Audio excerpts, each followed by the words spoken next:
Hello and welcome, Wood Floor Pros. I'm Steve Diggins, your host of All Things Wood Floor, brought to you by Wood Floor Business Magazine. Welcome to our podcast. You might know me from my articles in Wood Floor Business Magazine and maybe my online posts, my blogs of wood flooring mysteries. I'm a writer and a floor guy because I've played them both in real life, 34 years in this industry, and I'm currently a branch manager and training director for Wood Pro Inc., wholesale hardwood flooring distributors and supplies. My office is out of Derry, New Hampshire. I'm also a certified flooring contractor and hardwood flooring consultant / trainer / inspector. Going to kick off our podcast today. I'm talking with wood flooring pro Jake Schlichte here in our home court of New Hampshire. I like to write about flooring anomalies and unsolved mysteries with flooring, and I think you're going to find that Jake Schlichte is a bit of a flooring anomaly himself. He's only 29 years old. He started his business when he was 23. Jake is one of the pros featured in Wood Floor Business Magazine's Next Gen Story Series. That will be out February / March issue coming up soon. Jake and I are going to talk about everything from why there aren't more younger people in the industry today, and then we'll get into the real meat and potatoes, techie stuff, when to glue assist, when not to glue assist. We get into plank, wide plank, plain sawn, live sawn, you name it. Jake has got some mad skills, people, so pay attention because we just might be learning some stuff here today. We're going to get started, but before we do, I want to let you know that this episode is brought to you by Graft Brothers, the world's largest producer of rift and quartered white oak products. Let's get to it.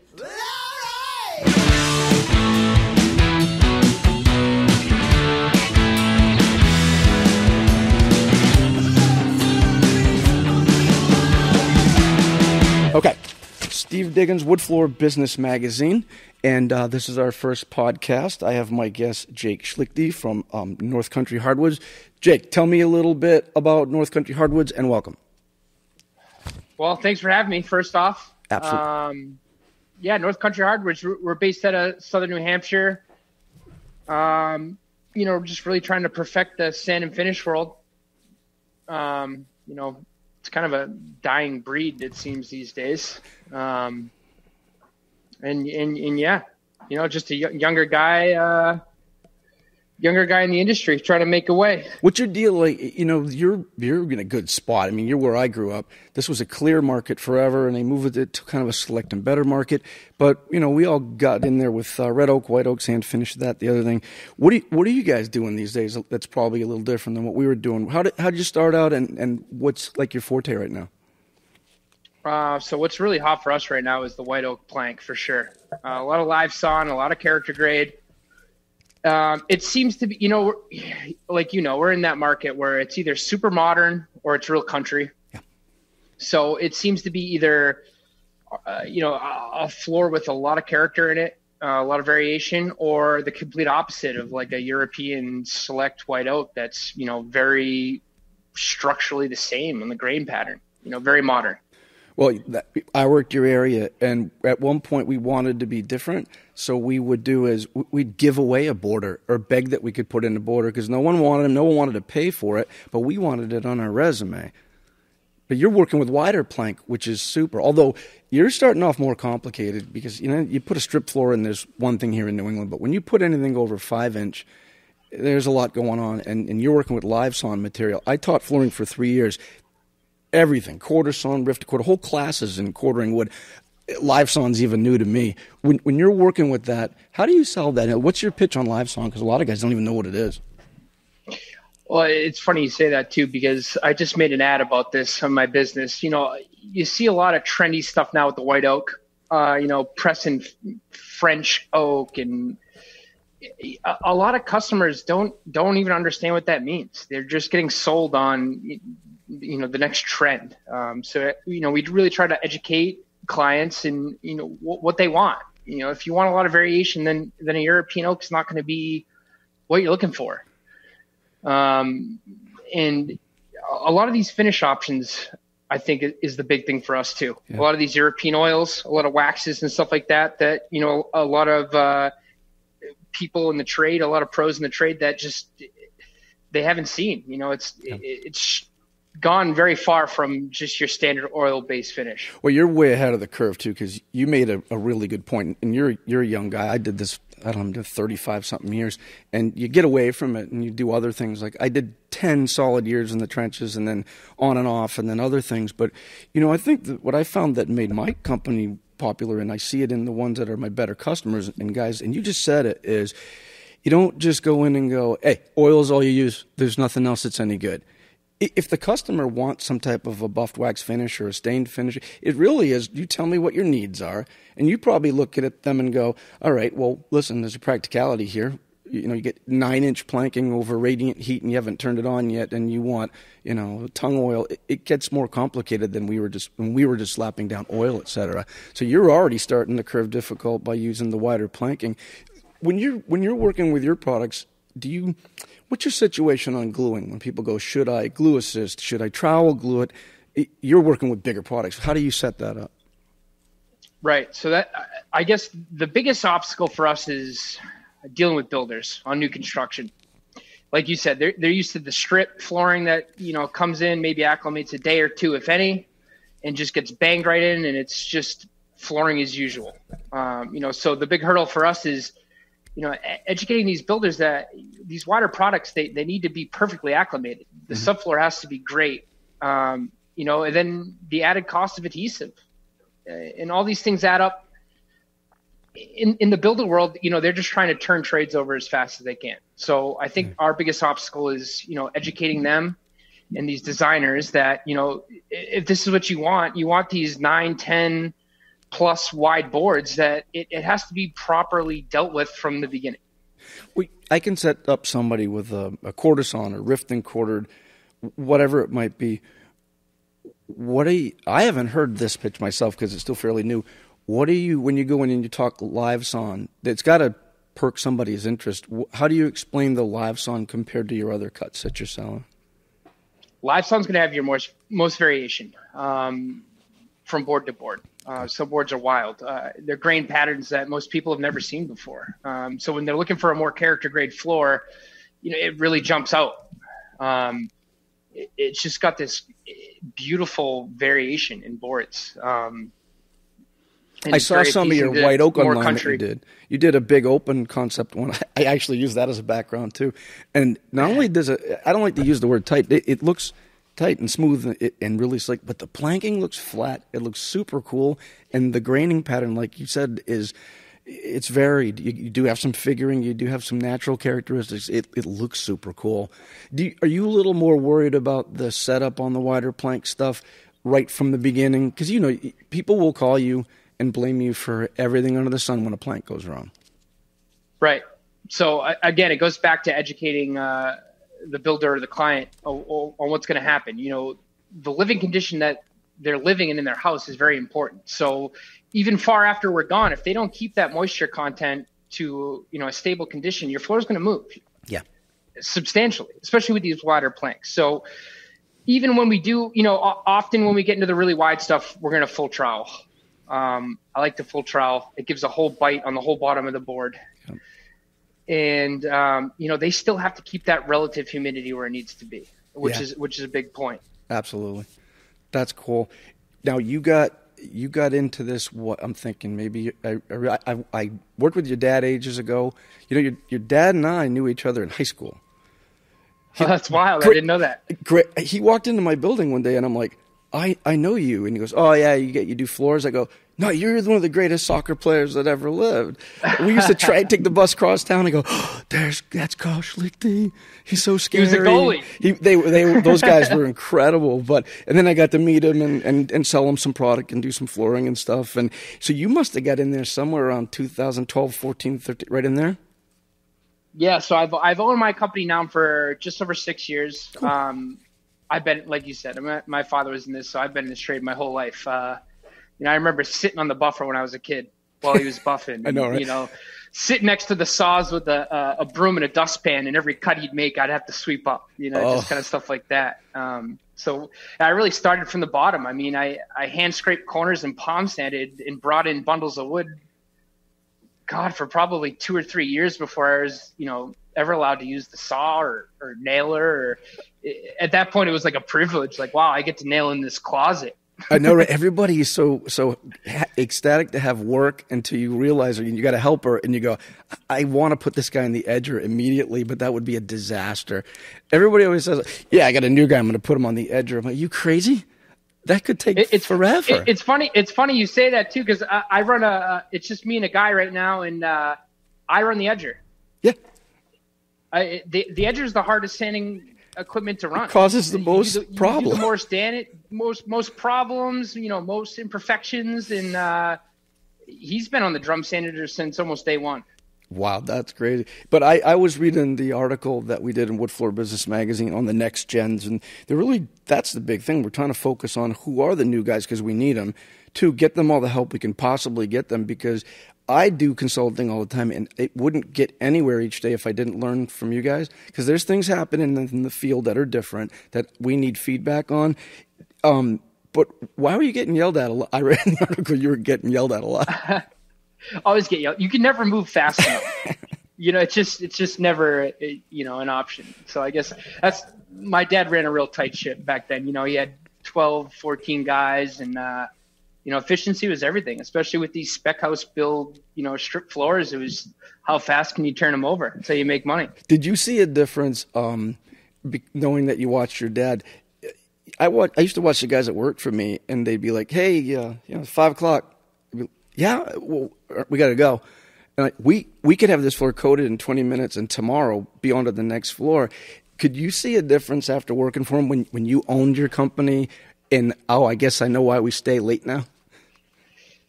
Definitely. But in the same sense, it gives a perspective of the other side too. Yeah.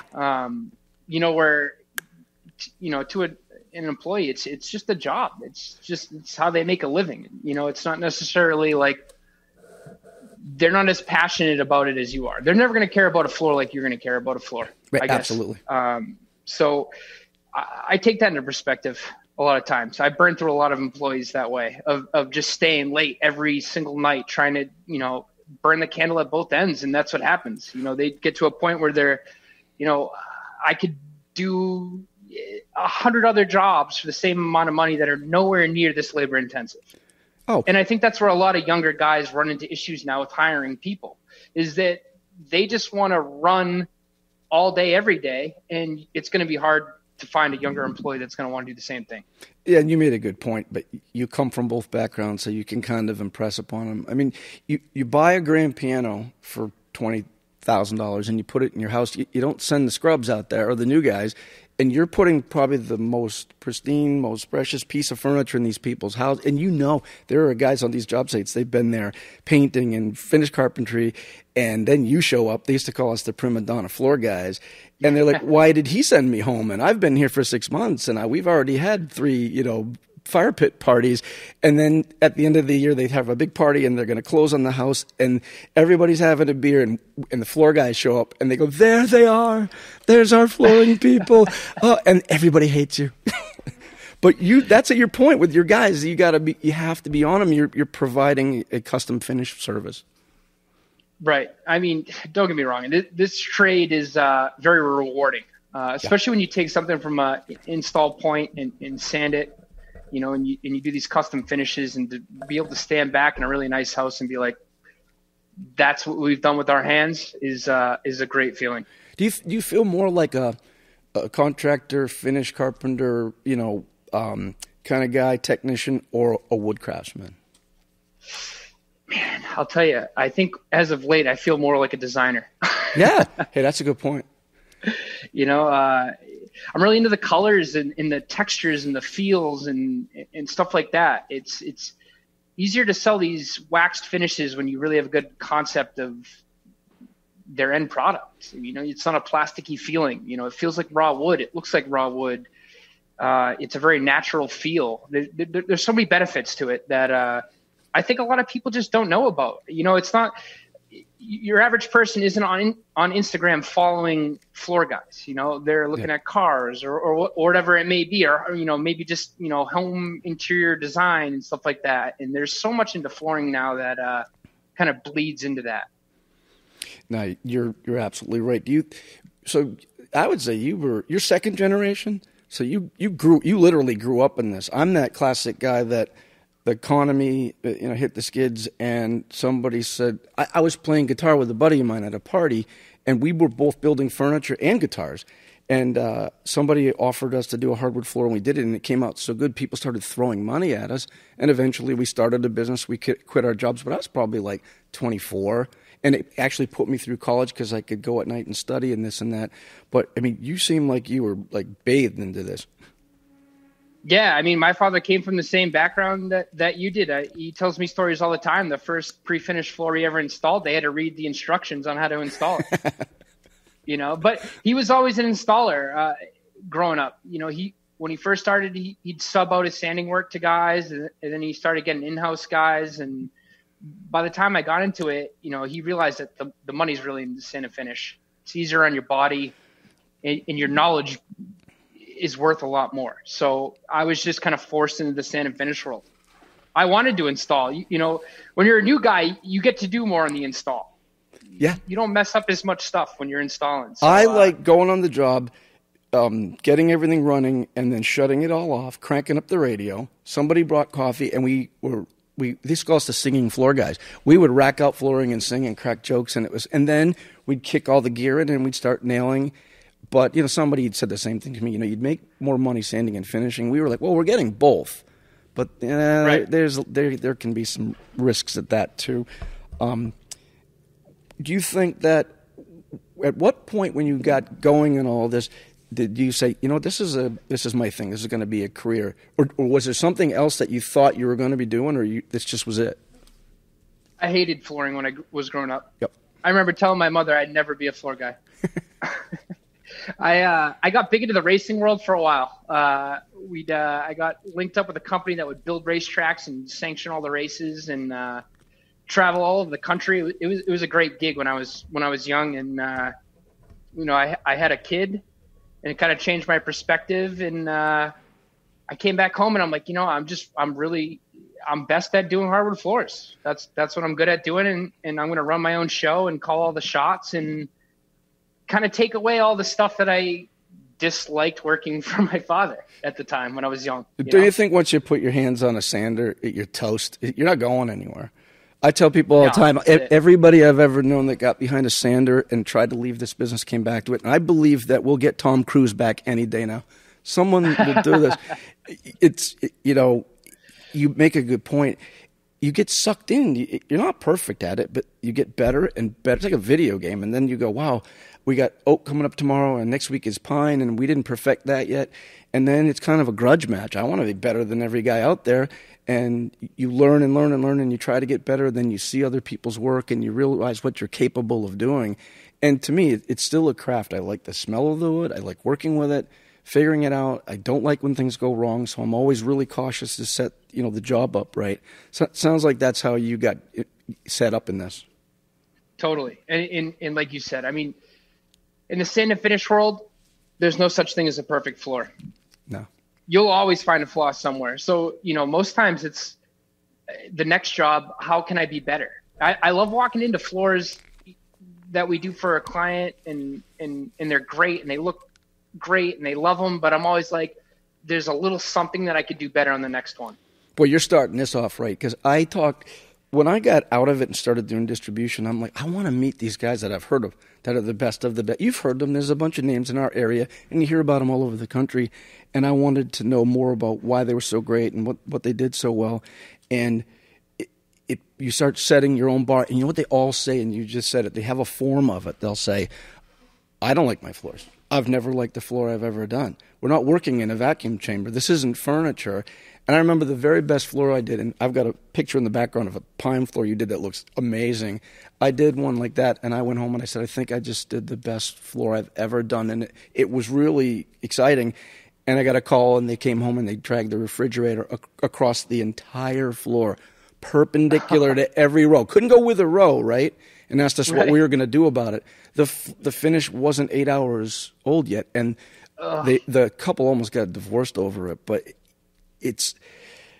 you make a good point. It's making something perfect out of wood is almost impossible. It is, especially when you get into these 1,500, 3,000 square foot floors. I mean, you're trying to produce a tabletop quality floor through an entire house. Yeah. It's a lot to manage sometimes. But like you said, you do that floor that you're like, wow, this is great. I don't know if I can do a better floor. And then you're always chasing that. Yeah. You know, and then they give you a pine floor. For that every floor. You were just chasing the perfect white oak floor, and you go, well, you might not come back to a white oak floor for a month. And then you remember, where were we at with this? You know, maple, getting the corners scraped properly. I can have guys that would do a whole seminar for you on how to perfectly get a scraper sharp.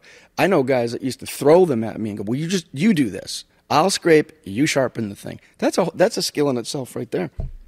Totally. That's a tough one. Yeah, until you do finally get it right and usually wind up cutting yourself with the thing. What do you think?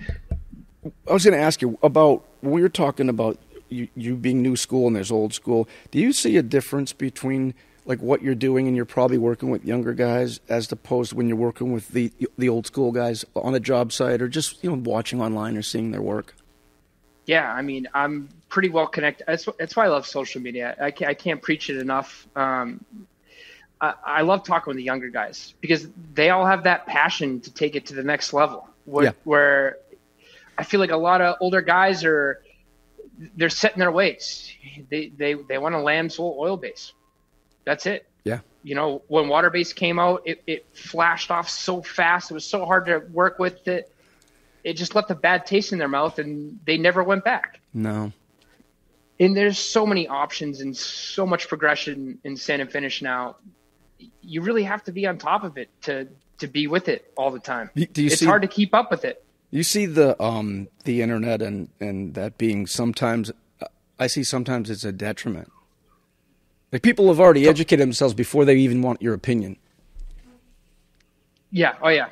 Yep. You get that too. You got to come in with an open mind because there's thousands and thousands of people that do wood floors across this country, across the world. You're always going to find a perspective you never thought of. All right, let's take a quick break to talk about our sponsor for today's very first podcast. Great sponsor today, the original Graff Brothers.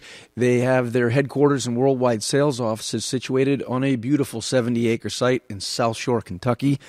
Graff Brothers is the world's largest producer of rift and corded white oak products. They're currently producing solid and engineered white oak flooring in widths up to 12 inches. Visit their website at graffbro.com. That's GRAFBRO.com. All right, let's get back to my talk with Jake Schlichte, our young flooring pro from North Country Hardwoods, here in a place we like to call the Shire. Jake, let's get back to it. Well, I've gotten, you talk about old school, I've gotten old and grumpy because if I deal with you, I deal with professionals, and sometimes they'll say, can my customer talk to you, which is great, but you speak a language, you come in and you say, hey, idiot, I need 60 grit, I got to get out of here, I know what you're talking about. But a homeowner comes in and they look at the walls and the ceilings and the floors and they touch everything and they say, tell me about, you know, the acorn fell out of the tree and how did it become wood in my house? And you don't really have time for that. But it's when they come in and say things like, all right, let's just start off because I don't want that water-based junk and I hate that prefab latex. And you're like, whoa, hold on a second. And they'll go, well, I really appreciate your opinion. And I'll go, I don't have an opinion. Okay, I got fact. You're here for fact, and we're going to get this straight, and your floor guy and I are going to be on the same page, and that's the last time I'm going to say floor guy, because we've been scolded about that. But she did, hey, my magazine said I could speak with you as floor guy, because you're a floor guy. I am. Did you get that lecture? You got that lecture, right? I did. We're learning. Yeah, again, with the clients, it's you came to me for a reason. Yeah. Right? That's always my biggest thing. You got referred from an architect, a designer, a builder, your brother, whatever it may be. Yeah. So whatever you Google search online and find an article is not necessarily fact. Yeah.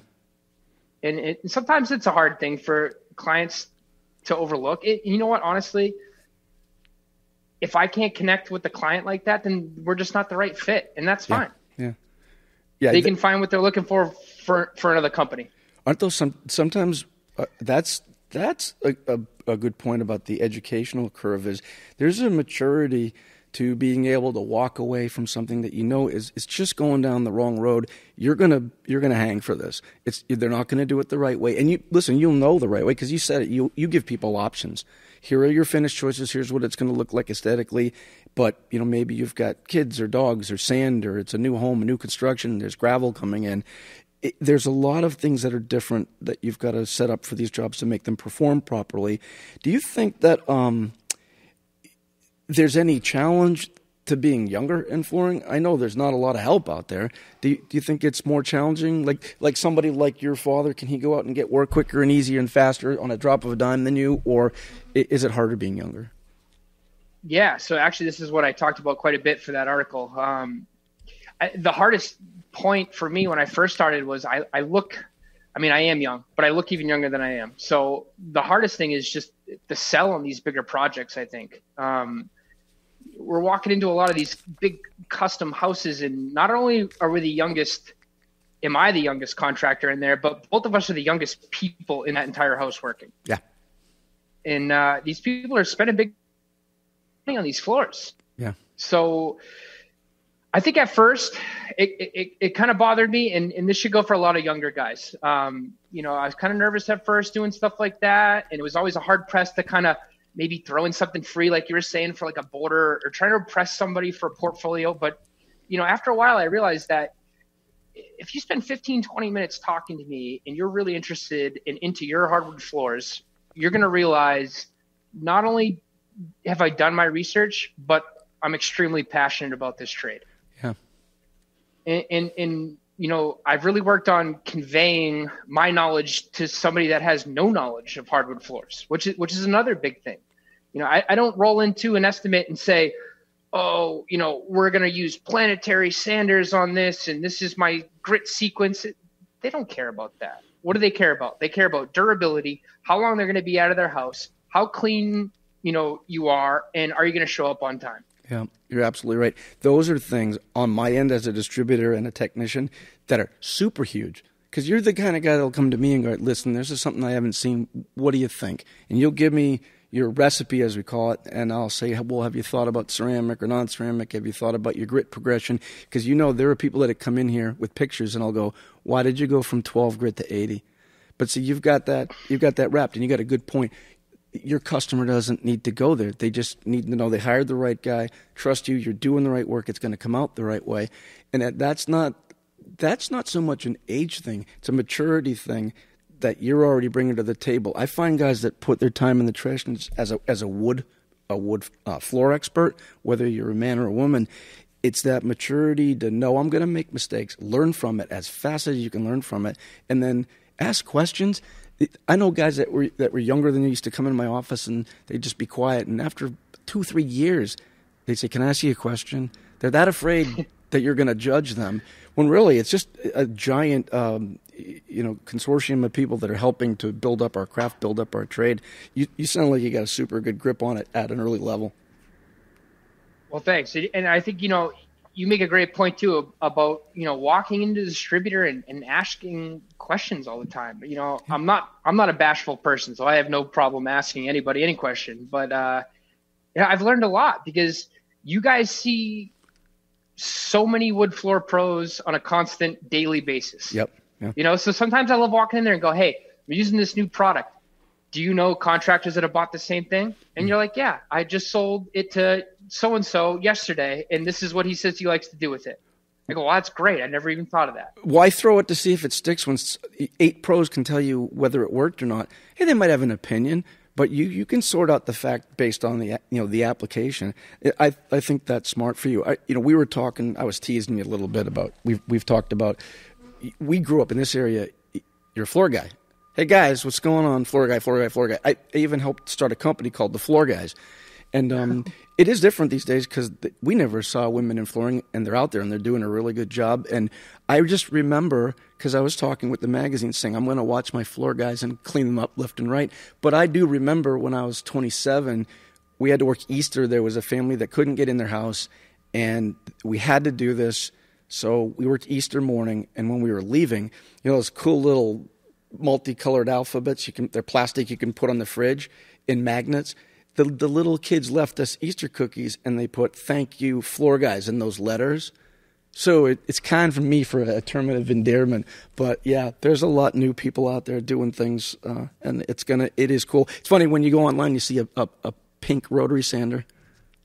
I know, it's a power drive. Yeah, that's pretty cool. Shout out to Jessica. Jessica Peterson. See, Jesse, you got props already. And by the way, what is her online name? Floor Gal. Thank you. I know. But like you said, it's New England. I mean, I remember my dad poking his head around the corner. Hey, guy, what are you doing? Yeah. You're like, what am I doing? How many people right? You go, hey, I was kind of looking for a new guitar. Oh, I got a guy. I need a carburetor. Oh, I got a carburetor guy. I got a floor guy. You want a floor guy? I got a floor guy. It's funny you keep talking about guitars. So I'm sitting in my studio right now. I knew it. You don't think I did background work on you? I've built them. My son is in research. My son's in a band. He plays, and what I love is he lets me go to the studio and run the mics and the cameras, or sit in the control room, and it is so much fun. I've seen some of your guitar work in your garage or studio. Yeah, it's fun. You got to have another hobby, an outlet to kind of shut off. Otherwise my brain goes nonstop all day long. That I got into flooring playing guitar, and what we would do was we would go coat a floor, and we would wait for it to dry, and we would play our guitars, and then we'd go in and make a coat, and we'd either go home or we'd play some more, and then go home and play some more. It was the woodworking, the guitar. We built guitars together, furniture together. It became a really cool thing. And you know what? We were making money. We were making really good money. That's awesome. As you know, you got to learn what to do with that money, and it's just running a flooring company is no breeze. What do you think would you book more? Do you balance out your sand and finish and your installs, or do you go more for the sand and finish work? We're pretty balanced out nowadays. We do a lot of new install. I love installing new wood and sand and finishing it because, man, it's just so much easier. No, your install is good. It's not going anywhere. You don't have any finish to sand off. It's just not, especially here where we run into, a lot of refinishes are so gummy and gross and just terribly sanded. It takes so much work to just get it flat to begin with. Yeah. It gets messy. Do you think that I read a little bit about what you were interviewed for in the Next Gen article, and what's your opinion on why? I mean, it's kind of a fact that younger people aren't getting into trades. Why do you think it is? I mean, you have friends that age. Why aren't they not getting into trades? The labor aspect, probably, I would assume. Yeah. I think my generation growing up it was pounded into them that you had to go to college to be successful. Yeah. Yep. Still. And, I think as social media gets bigger and a lot of these floor guys are put out great content, you get to stand back and look at what you did. I know we talked about this earlier, but just the satisfaction of knowing that you took that house from a subfloor to what it is at the end is just, it can be incredible at times. You're right. I did an interview, was talking about working down in Washington, D.C., and I was sending crews down there because I was amazed. They were charging astronomical amounts of money, let's say $30 a square foot, and I didn't know why the flooring looked so bad. And I had said, it's very affluent down there. And somebody looked at me a little sideways. I'm like, no, I'm telling you, there's a lot of money in the Washington, D.C. area. Everybody goes to college. You're told to go to college. And then finding a plumber, finding an electrician, finding a floor guy. And the floor guys, they were getting the flooring pros. That's why I don't say floor pros. There weren't any. These are finished carpenters that do everything, jack of all trades, and they're taking over the flooring project, and they don't even have a distributor, so they go to some place like Home Depot, Lowe's, wherever they can get material. They get something for $3.99. They knock it in, and they say, "There's your hardwood floor." That's not what we have here. Or you see in pockets of the country where floor pros are. It's the same thing. I'm not seeing. Even me, you made a good point. My kids, when they were little, we knocked in a gymnasium together, and it was cute. They were putting the boards, and they loved racking the wood out. And I kept saying, "This is the last one you're ever going to do." And it's true. I sent them off to college, and that was it. And they're hard workers. They're not in flooring. They're never going to be in it. And I think there's a lot of people we need to do this work. Definitely. But again, like you said, I think my father always thought the same thing, was like, I don't want any of my kids to be floor guys. It is a hard trade. There's easier ways to make out money, but it got to a point where I just really got to a point where I loved working really hard every day and being like, I earn this amount of money. I think the average, they did a study, and if you do the average of what someone can make, let's say you could make about $65,000 to $70,000 a year, and you think it through. I know kids that have gone through college, got their degrees, and they're starting at about 70, but they have $150,000 in debt. So if people think, well, you got into a trade there, you must not have been a good student, or there must have been no options for you. I think we're finding a lot these days how badly people that earn a really good income would like to have nice things put in by people that don't have the skill to be putting these things in. There's got to be a balance out there. And every trade, every career has got, the entry-level jobs. You call them rock-bottom jobs or the crap jobs. But how is anybody, if they don't have means of any kind, going to cut their teeth? Like you, get behind a sander, work with your dad, go off on your own. Now you're up and running, and you're going to do super well for yourself. I swear that to this day, I still have people that will beg me to come do their floors. And I'd love to. I can't do it anymore. It's past that. You're in a good position, I think. And it seems like you're enjoying it. Yeah, I am. I grew up in this trade, so I'm fortunate to know a lot of guys that have substantial companies that are run for 20 and 30 years doing really high-end projects that, will give us a call and say, hey, can you do this job for us in, a month's time? Yeah. It's just really elaborate sand and finish job. And I know a lot of guys don't want to sub out work, but there's something to be said to be trusted by another flooring pro on that caliber of a job, to do a really good job. And I love doing jobs like that, because sometimes it's nice to not have to deal with the client or the builder. You just show up, put your headphones on, fire the sanders up, and do your job. Absolutely. You must have. Do you have buddies your age that are doing it? Yeah, across the country, not as much locally. No, yeah. Are they looking at it like you, like this is good? Yeah, they're constantly busy. And again, if they do good work, they're going to get referrals. I think, and that's what it comes down to.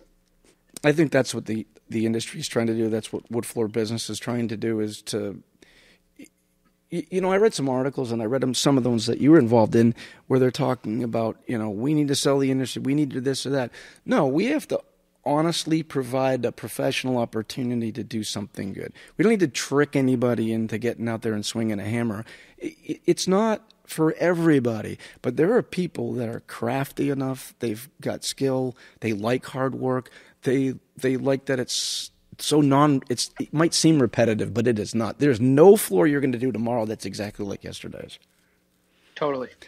I have a great friend out of Chicago. I'll shout out Ethan Allen, Broadleaf. Yeah, he's a couple years younger than me, and man, some of the work that he's been cranking out the last couple months they're gorgeous. Pattern floors, chevron, herringbone. Yeah. Stuff people that don't even know is an option. Right. On a floor. And I think that's another thing. The younger generation, if they stay on top of what's moving, just present stuff to the right people, and you make that niche. And I think that's pretty important in the trades. I think you're right. You think if you weren't involved the way you are right now, because you've got an up-and-coming business, what do you think you'd be doing if you hadn't jumped into hardwood flooring? I'd be in the automotive world at some stretch of it. But again, that was just a traveling circus. It gets old traveling and living on the road. So you have that mechanical. You remind me of me in the way that I tinker with my guitar, because when I can't play or I'm bored with it, I love the mechanics of it. I like the mechanics of woodworking. We stayed here last night in the warehouse, and I did an oil lube and filter for my son. I enjoy working with my hands. I think if I retired, I tell people I'm going to go to Home Depot. I'm going to get a job in the electrical aisle. So when people come over and go, they said you know everything about hardwood flooring, but it's electrical. You're in the wrong aisle. I know nothing about that. Jake's in aisle 2. Jake. So I tell you, wouldn't it be great if I wish this could have.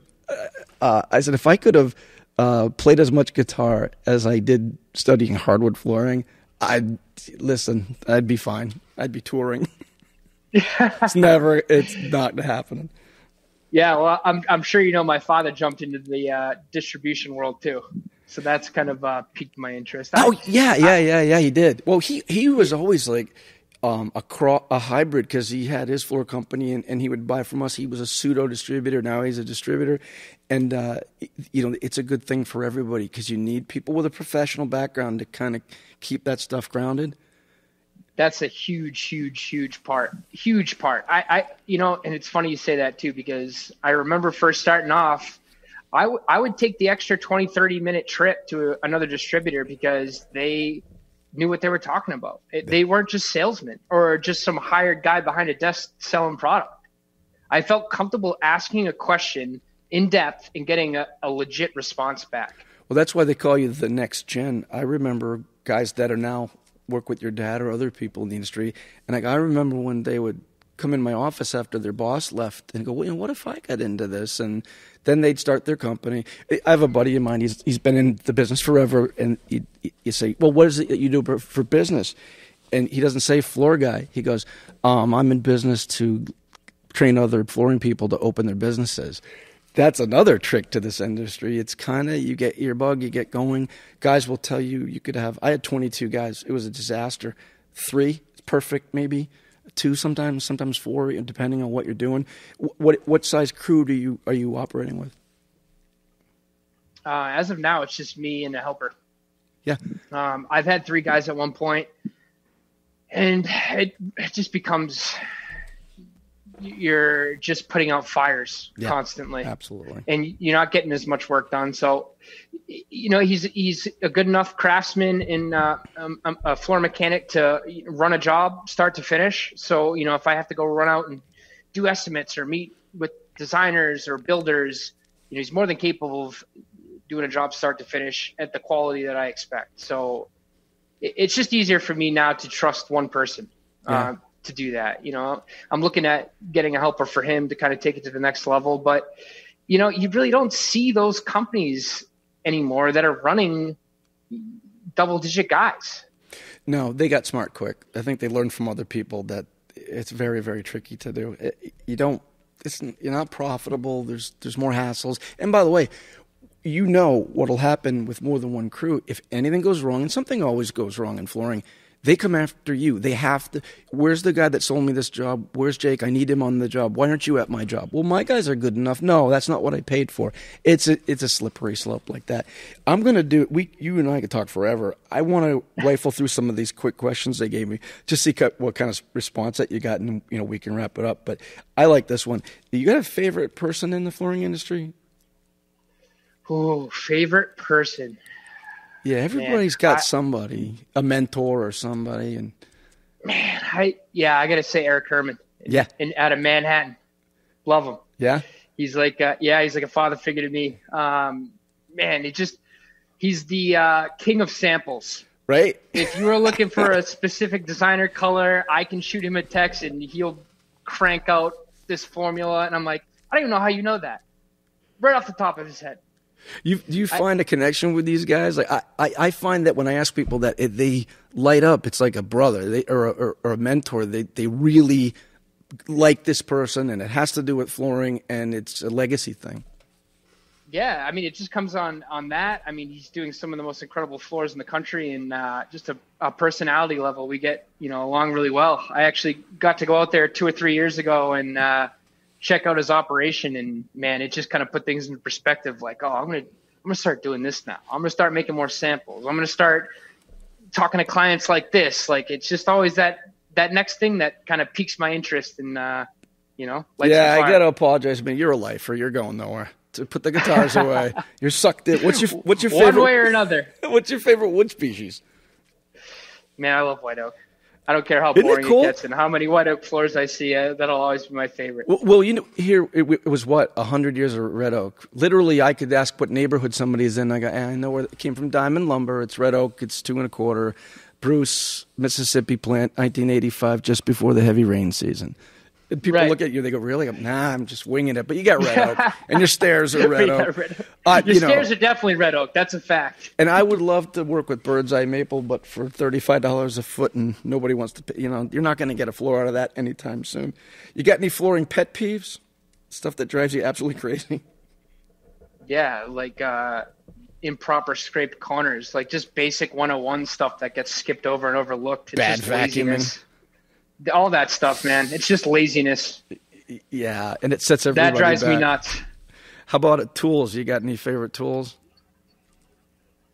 Like, what would you never give? No one's taken this today. This is mine. Leave it alone. My Epic HD, but don't tell anybody. Yeah, see it. There you go. Yeah, mine I think was the power jack because we'd never seen them. I thought that was the greatest thing ever. That's one of the few things I still do old school with the big screwdriver. Yeah, right. Get the biggest screwdriver you can, pound it through. I love it. Remember, I went through the OSB era, so every time you did that, the screwdriver went through to the basement with the OSB chips. And tell me the truth, you got carpet somewhere in your house? Oh, man, I do. I just bought a new house 6 months ago, so give me a Good for you. break. Congratulations. Nice. I got about 600 feet left. I'm knocking it out as I go. Wow. Hey, that's how you do it. Right? It can't all, well, I say that. My house it's 100% wood except for one tile area because I don't care what we put there. It's going to get beat. I don't want to be sanding. And that's the other thing. When it's expected of you, trust me, every floor guy goes home to a floor that somebody wanted finished or buffed or coated or sanded or something. Yep, definitely. Well, listen, I've had a blast spending time with you, and congratulations on the little write-up they did for you in Wood Floor Business Magazine. You're the very first on our podcast kickoff, and it is super cool to be talking with some new guys. I think we should do is put together you and a group of the younger guys and do a whole little, 3-4 person sit down. That'd be awesome. And thanks for having me, man. It's been an honor. You got it, man. Hey, Jake, thank you very much, and hopefully we'll catch up with you soon, man. I really appreciate you hanging in with me. Yeah, sounds good, Steve. Be good, buddy. You got it. All right, this episode of ATWF, All Things Wood Floor, was brought to you by Graff Brothers, the world's largest producer of rift and quartered white oak products. Thanks for listening, and catch us next time when we will be talking with lifelong wood flooring pro Michael Purser, who specializes in historic flooring restoration and has worked everywhere from Henry Ford's estate to James Madison's Montpelier home. I have spoken with this gentleman. He's brilliant and he's fascinating. Wood Floor Business Magazine put this podcast together so that wood flooring pros could share information around the world. I am Steve Diggins. I will be your Supreme Allied Commander. Let's not fool around, people. This podcast is 47 1/3% of your final grade, and I swear there'll be an essay section at the end of this. I like hanging out with you people, so let's do it again real soon. Good to have you, and good to talk flooring. I'm out. Hey, Wood Flooring Pros, this is Kim Walgren, the editor of Wood Floor Business. Thanks for listening to All Things Wood Floor. If you liked this podcast, please be sure to subscribe and share it with your fellow wood flooring pros. And make sure you're getting your own copy of Wood Floor Business Magazine in your mailbox. Just go to woodfloorbusiness.com and click on subscribe. It's that easy, and it's free.